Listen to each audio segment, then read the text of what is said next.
Mga kapuso, nakataas po ngayon ang yellow rainfall warning sa ilang bahagi ng Palawan at Occidental Mindoro. Pinalerto po ng Pag-asa ang mga residente sa banta ng baha at ng landslide. Tatagal po ang nasabing yellow rainfall warning hanggang alas 8 ngayong umaga. Ang maulang panahon sa mga nasabing lugar ay epekto po ng hanging habagat. Pinalalakas po kasi ito ng Bagyong Helen at maging ng Bagyong Hiner kahit nasa labas na po ito ng Philippine Area of Responsibility. Wala lang nakataas na wind signal sa anumang bahagi ng ating bansa at paliwanag ng Pag-asa, malayo po ang Bagyong Helen para direktang makaapekto sa ating bansa. Mamayang hapon o mamayang gabi ay posibleng lumabas na ng Philippine Area of Responsibility, ito pong si Bagyong Helen. Para lang mga kapuso, stay safe and stay updated. Ako po si Anjo Pertiera. Know the weather before you go.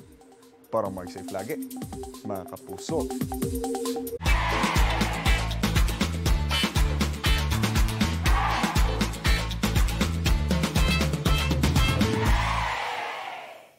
Kapuso, para laging una ka sa mga balita, bisitahin at mag-subscribe sa GMA Integrated News sa YouTube. Sa mga kapuso abroad, samahan nyo kami sa GMA Pinoy TV at sa www.gmanews.tv.